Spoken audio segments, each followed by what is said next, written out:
Hi, everyone. This is Sister Elizabeth, and you are listening to In the Company of Charity. And I am here looking through Zoom with Sister Liz and feeling Oh, sad because the last time I saw her was live and in person. So, Sister yes. Liz, welcome. Thank you Welcome. so much. I was able to be at the seminary house with your permission to visit the sisters and yourself, of course. And I saw the island, the famous island Island. Yeah, you did. where you all gather around and just chat and enjoy. And uh, one of the sisters made some banana bread that just was mind blowing. And so it was Well, so lovely.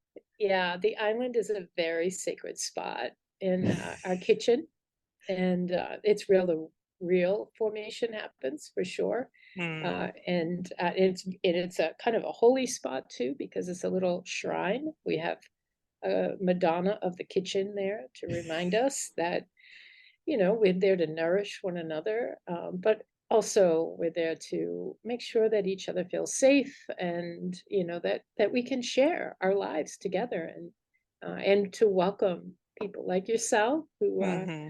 you know who want to get a real good vibe from this time of their lives. The seminary sisters are just so filled with joy, and it's just really good to be with them, and it shows around the island and on island time. So shout out to Yes. island time. And, Yes. we did toy with the idea of doing some kind of co host chat while we were there, but we were having too much fun. We were having Yeah, too much yeah, fun to pause and record, guys. We apologize, but yeah. Some other time it would have really been fun. But you can't do everything, right? mm, You know, it yeah. was such a grace and a joy and a little shot in the arm to see everybody in St. Louis and saw the sisters I used to live with and some friends in town. It's just a gift, and around this time of celebration and remembrance of our loved ones who've gone before us.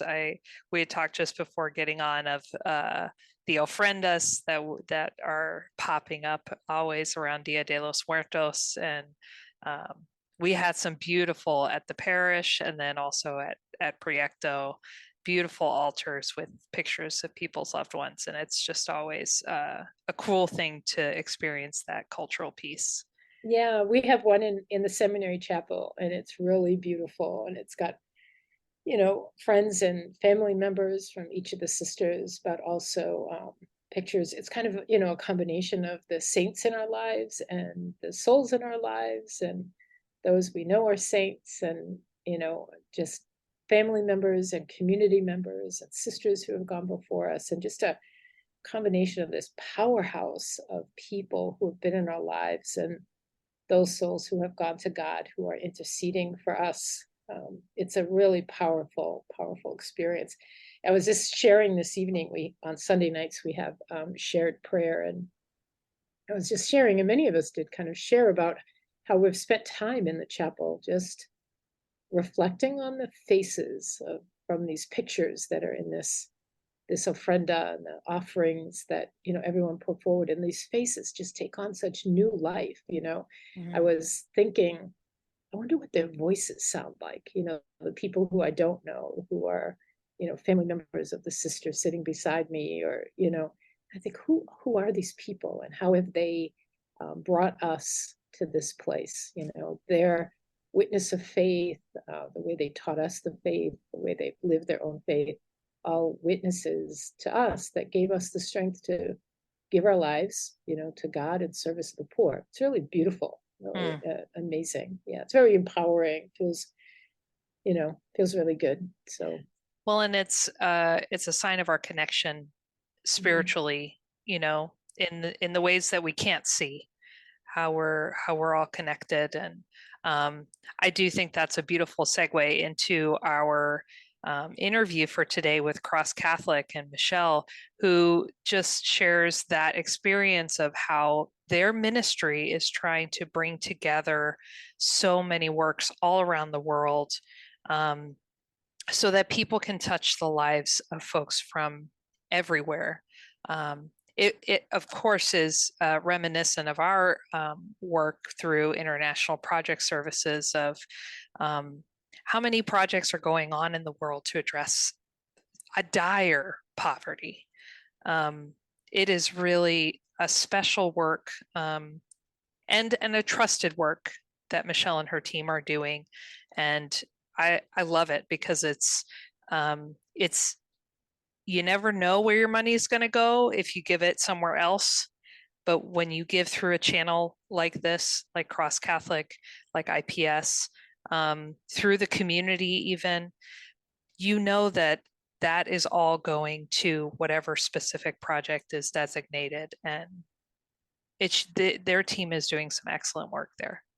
Yeah, I think what I was really struck by too is just the sense that there's no one program that can address all the needs of those who are living in poverty, living in war, live in situations of such destitute poverty, and it's when we can collaborate and recognize the generosity of people from all over the world who are trying to help people all over the world, that God's work can be done. If we kind of silo ourselves, like we're the only ones, we're never going to meet the needs that are before us, and certainly not bring about the sense of unity in service to those who are suffering, to help lift them out of that pain and the burden.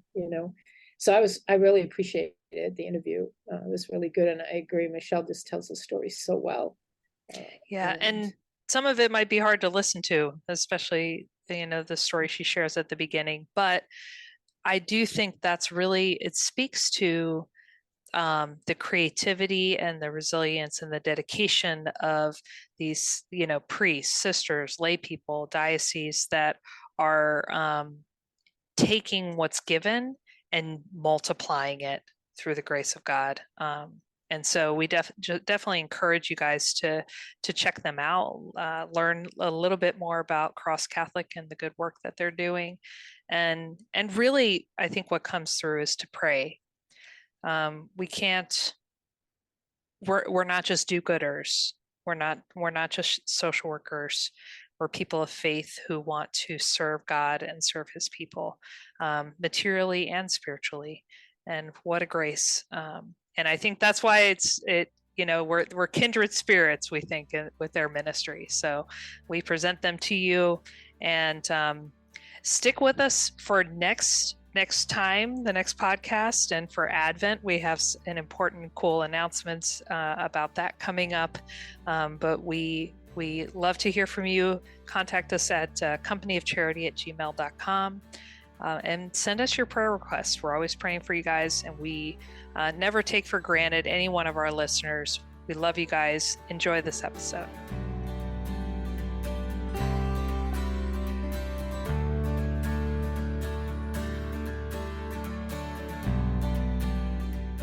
Welcome, everybody. This is Sister Liz, and you're listening to In the Company of Charity podcast. And today I am in the company of Michelle from Cross Catholic Outreach. Thank you so much, Michelle, for coming on. And we're just delighted to hear from you and have you.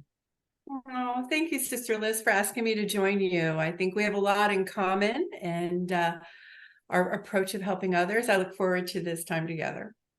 So maybe if we can just give people a little background of who you are, how you got connected to Cross Catholic, where are you in the country, that sort of thing, just to give people a background about you. Sure. I'll start with who is Cross Catholic Outreach. We're a Catholic ministry. We come alongside nuns, priests, lay missionaries all around the world to help the poorest of the poor. And this past year, we worked in over 36 countries. So it's just a blessing to see the church all around the world. And we were able to provide aid of about $337 million. Wow. And about 265 different programs that look so different. They're just beautiful, helping with water, building homes, helping to feed children, microfinance, emergency, spiritual outreach. so many different categories, but all just focused on supporting the church. And it's just a beautiful, beautiful ministry. We started in 2001, so we're about 22 years old. Jim Kavnar started it. And I came in, I can't believe I'm saying this, 19 years ago. It makes me feel a little older. I really am so thankful. And I'm now the president, and Jim is the CEO. And we just work together to honor the Lord and to lift up those that are called to serve in developing countries. It's beautiful. It's beautiful. What was it that inspired you initially? I mean, did you grow up with doing service projects or getting out there to help the poor? Or was it something that sort of developed over time where you said, this is not just I want to serve here and there, but I want to make it my life's work, my professional work? Yeah. When you look back, sister, you can see these little breadcrumbs, right? The Holy Spirit working. And so certainly I've never traveled internationally for service when I was young, but I was called, I worked in nursing homes. I always felt that calling to help those that were on the fringes, a little bit isolated, just having more need due to their circumstances. And I did work with cystic fibrosis, which really touched my heart, really getting to know those families in my earlier days. But I began to consult or just work part-time when I was a mom. And day 3 of working in an international ministry that helped, they supported government programs as well as programs led by the religious in various countries. And so they sent me day 3 to Jamaica. And that's when God said, this is it, Michelle, this is where you need to be. And the journey was a lesson for me. The very first place that we stopped was a home for children that had severe handicaps. And that was something that I had worked alongside, just volunteering, locally, and loved the children. So we got out, and unfortunately, this was a government-run facility that we had provided beds and food, great support, very worthy support. And we walked in, and the kids were in what I would say very similar to a zoo or a jail cell, outside in a 50 by 20 slab cement with the rails going up to the sky and no roof. And they had no clothing, and they were in their own feces, and it was horrific.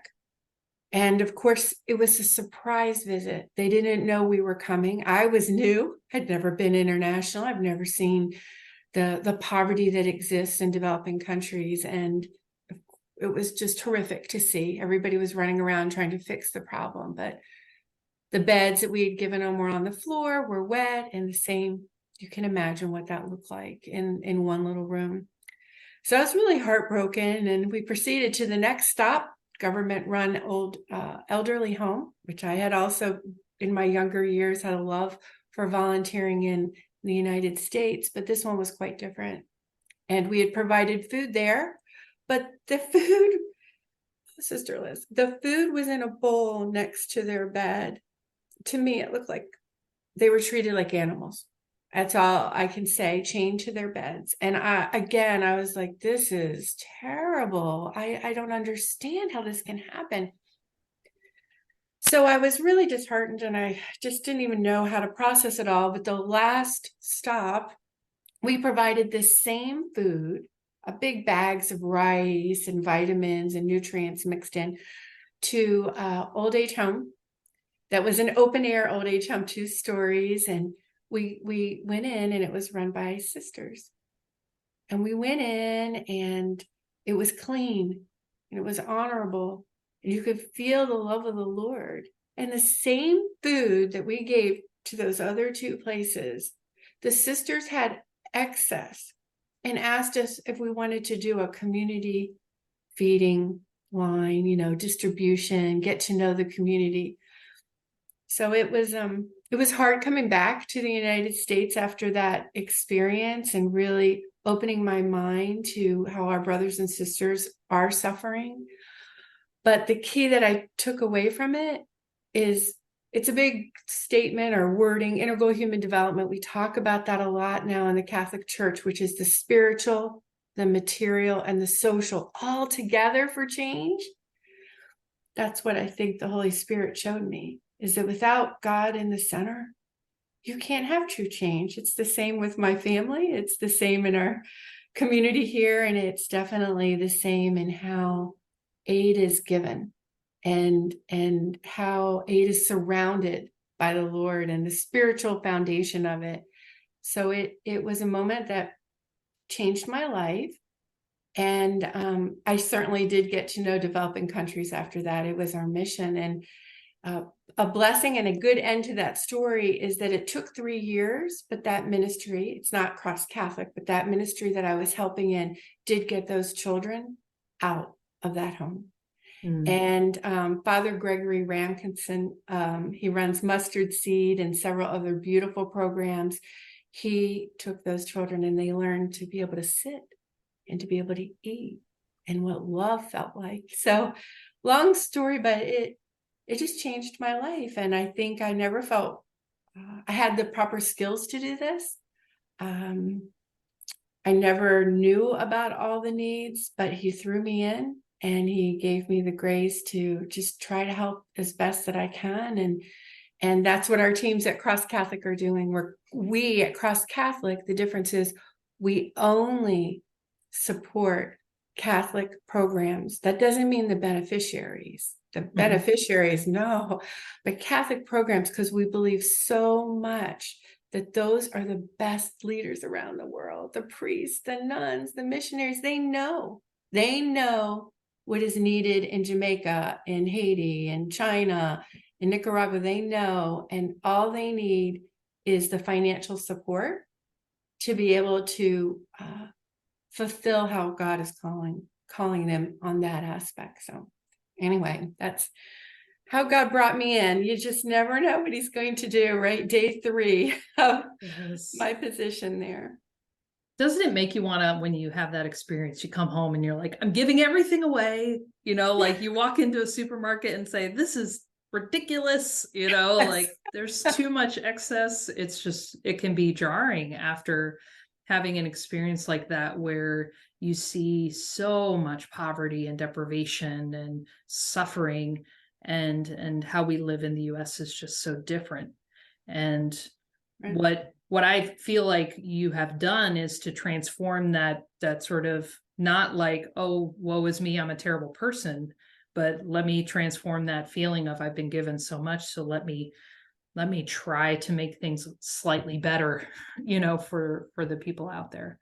I agree, sister. When I came back, we had a dinner party in the development that I lived in, and I tried to tell my story and no one kept a focus on it. They were talking about things to me that just weren't really critical, but it's just it's hard to wrap your head around. But all I can say is that those nuns gave me a voice. They are powerful and mighty and loving, and gave me a voice to be able to share it and to keep working on that. Because there are lots of Catholics in the United States that do want to listen and are acting to support, for sure.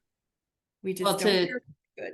To hear that you're giving away hundreds of millions, you're kind of like a channel, right? Is that my understanding, that you put the word out about what's needed and people from all over can support that, and it goes directly there to these different places in the world? We are. We work alongside the ministry. So when I said 293 programs, we believe in long-term support, which I'm sure you can appreciate, not just coming in, oh, here, and then leaving, not building a school and forgetting about helping to pay the teachers for the rest of the years, forthcoming. We believe in that long-term support. So we get to know these programs or these leaders in different ways. The bishops might tell us. Sometimes it's from a connection in Rome. It's all different ways that we get to know them. And we just come alongside of them for the long haul. So I consider they're our brothers and sisters. We believe in long-term relationships and getting to know them. Used to be we would go into a country and the missionary or the priest would say, "Do you do water?"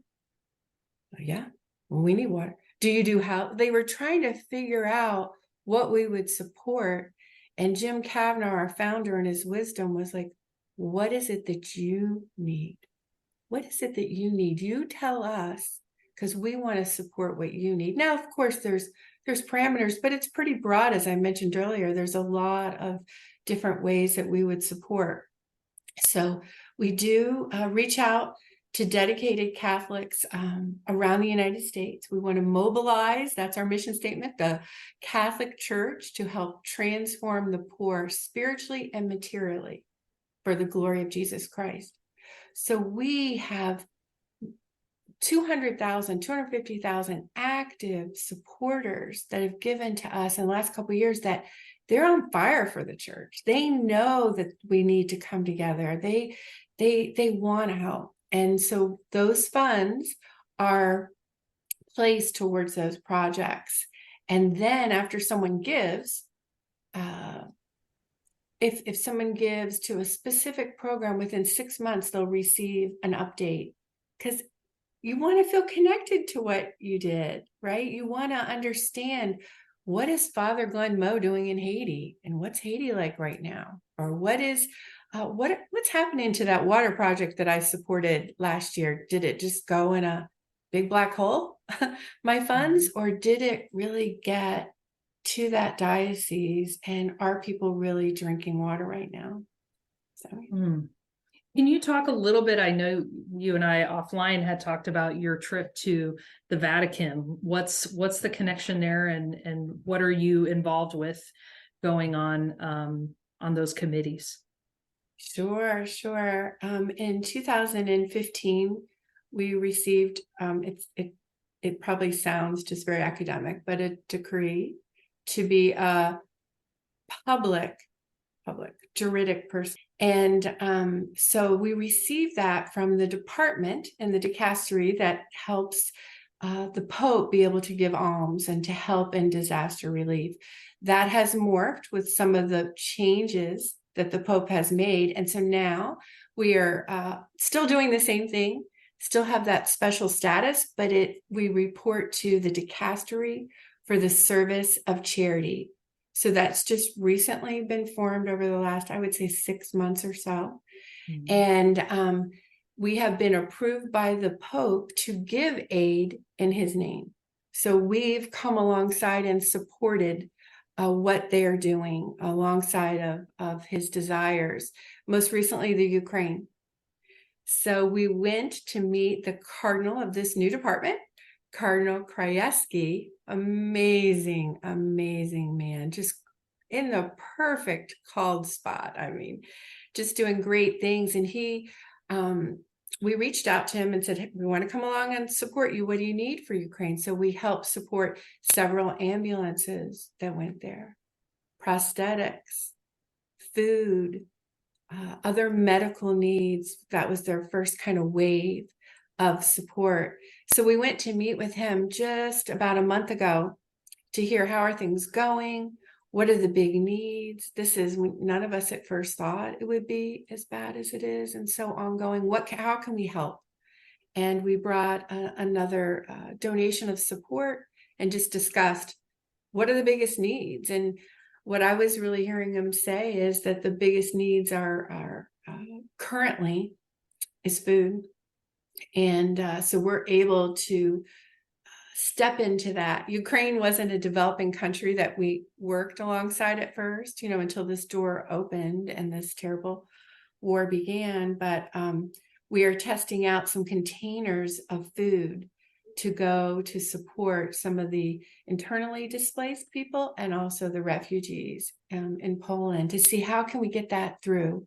Usually we work through the Caritas or the diocese in that area to be able to get the food in. The Pope is doing amazing things, and they mentioned a philosophy which I thought was so funny. the Pope had said to Cardinal Krajewski, if there's any money in the bank, get it right out. Just get it right out. Just get it right out. And that's our philosophy. It's urgent. You have to wake up with that sense of urgency, right? Get that aid out as fast as possible. So just really a great visit, and an honor to be able to have this special decree and to be respected by the Vatican, primarily for our approach, which was integral human development, that has to be together. The spiritual cannot be separated away from the material aid. So it was a great visit. Really enjoyed it.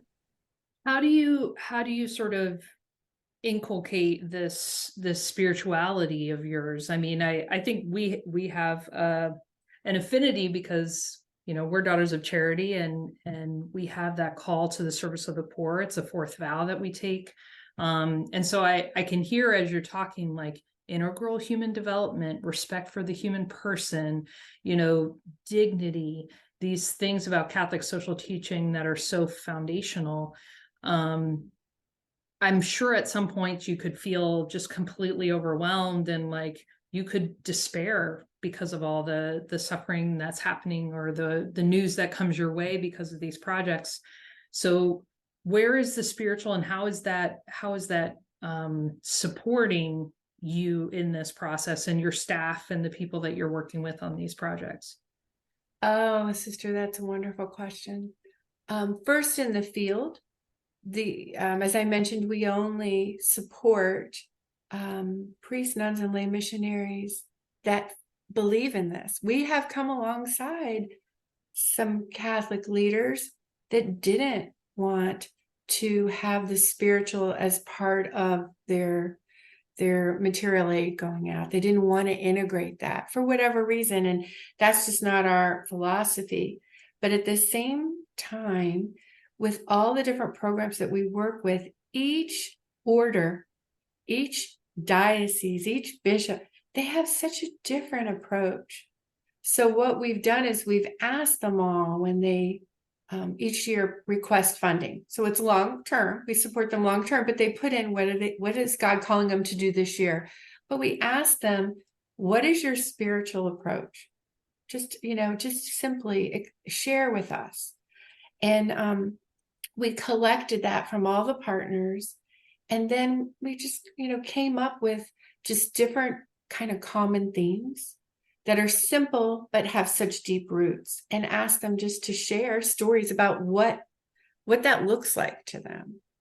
Even coming together, some of the missionaries in Central America coming together and sharing the challenges that they have with that, right? Sometimes there's challenges in various areas, as you know. So it can look different in China, and then it can be in Guatemala, or that it would look in Vietnam. But it's really beautiful to watch and to see. And what we talk about is where our heart is.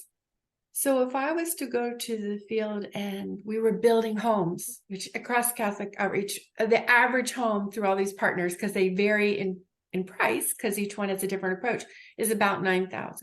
So let's say I was going to see this partner and they built 50 homes, and all I asked about is, well, how did that get done? And all the kind of material aspect, that missionary would share all that with me. But if I asked about, well, what is your spiritual approach? I see such a deep faith in all of your local staff, and how do you approach that? They see that is our heart, and that's shared more and more. Internally, have you ever heard of Saint Isidore the Farmer? I do, but enlighten me. Yeah, I'm not perfect with time frames, so I think it's like 10th century farmer in Spain, Saint Isidore. So we took him on as our saint because at Cross Catholic Outreach, every day, the first hour of our day is spent in prayer. Each staff member does a little short devotion, wherever God's calling you, like 10 minutes. Then we'll either read the Bible for the rest of the hour, or we'll pray for our donors' intentions that we get thousands and thousands of every week. We pray out loud together in unity for them. or we hear a missionary from the field share their faith and what they're doing, or we read books about helping those in need and the proper way to do it, or enriching our faith, books about our faith. So we started that for the first hour. And after the first year, our founder said to a small team, I wasn't there, said, should we keep this up? It's kind of costly. All these people in a room, and, we're working so hard. What do you think? And someone, I forget her name, Katie, I think it was, brought up, haven't you heard of St. Isidore? He was a farmer in Spain, and he worked plowing the fields, and his co-workers told on him to the owner, St. Isidore's late every day. He's going to church and praying, and he's showing up late every day. That's not fair. He's not doing his work. So the owner came, and in fact, he saw that was true. He was late. But he looked at St. Isidore plowing, and there were two angels plowing the field next to him. So God multiplies your work. And it's not, it's not because of that formula. It's because we love him, and we want to be grounded in him, to be able to share that with our beneficiaries, the missionaries, and the supporters, right? Like, we're all connected. But, oh, sister, the miracles, we always have a miracle happen. We say, God's plowing the field. So I believe that spiritual formation that, of course, in your position, you are so used to, but doing that in a lay ministry has placed our faith, as it should be, front and center before all the work and the excellence that God gives you in your skills. Most certainly we want to use those, but the faith portion is first and foremost. So, we in the podcast try to reach out to young people and young adults who are sort of making their life choices, and in that discernment aspect, maybe if you could say a word about the service of God in those who are poor, is not just for the people who do it professionally, like yourself, or for those of us who are quote unquote professionally religious, because we sort of have to, and that's our calling. But how is it that everyone, lay people, folks who have regular jobs, like what is our call or our responsibility toward people in need, depending on their life situation? You're a mom yourself, right? So you have responsibilities, but yet you're giving so much in this work that you're doing as well, and there's dignity in both of those things. Yeah, that's a wonderful question. I'd have to say that it's really become very apparent to me in the last several years, probably from COVID. Maybe this is a benefit from COVID, if we could possibly think of any benefit, right? There's a thirst in our church to be the hands and feet of our Lord, to put their faith in action, to do something, right? To bring their families together to do something, or to get together like I'm doing tonight with my girlfriends and doing something in a Bible study and talking and sharing. And we want that community. We want that community. And we hear a lot about, the impact on the church, and it is very real. And I respect, all that the church is going through right now since COVID, and less people in the pews, etc. But we are seeing a thirst of people wanting to get involved. What do I mean by that? If you go to our website, it's crosscatholic.org, look up our faith initiatives. Look up ways you can get involved. One I'll give an example of is called Box of Joy. So Box of Joy is this Christmas box, and it's like a shoebox, and we print them, we make them, and then churches, schools, Knights of Columbus, individual family members order them. They fill up the boxes with these beautiful gifts for children that have not had Christmas gift in their life. Most of them. That is not an exaggeration. And so they gather their kids together, fill them up, and then we have a whole system to get them to a distribution center. We are going to hit over 500,000 boxes, going to 8 different countries. But to answer your question, what I see is when we're in that distribution center, we have to go through the box, make sure there's no chocolate. It'll melt and ruin everything, all those types of things. The notes from the kids in like the United States, writing out, putting photos in the box to children they don't even know. Each box has a passage of the Bible, like a little child's format, and a rosary. The love and the passion. And when they're packing them, we have videos of schools packing them together. It is so beautiful. And then on the other side of it, the equation, watching a little girl named Lutz, I just love her. She was probably like 5 in Guatemala, waking the missionaries in the countries usually have celebrations to open up the boxes. So Lutz knew she was going to go to a celebration in the morning to receive her Christmas gift. Her father said she got up at like 4 a.m. to saddle their little donkey so that they would be all ready to go get their package. She was so excited, just that joy on both ends. And so there's just so many ways that people are coming alongside and feel called to come alongside. And that's why, to me, it's so important that they receive updates, because how can we journey together if you give a cash donation or you have a Christmas box packed or whatever way you help, if we're not still connected and we're talking about it, you're seeing the results. But they want to get involved. We have a food packing initiative where whole high schools have gotten together and pack rice and beans and fortified vitamins and soy in it, so that it can go in areas where there's just such a dire need for food and such a great malnutrition rate. To watch these kids, some of these football players, when they see the videos of where it's going, they're in tears. These big bulky guys packing this food because God's touching their hearts. They want to be engaged and involved. So it's beautiful to watch. That's great. And thank you for all you're doing and all your staff is doing. It's not easy to manage such an enormous ministry like this that you have.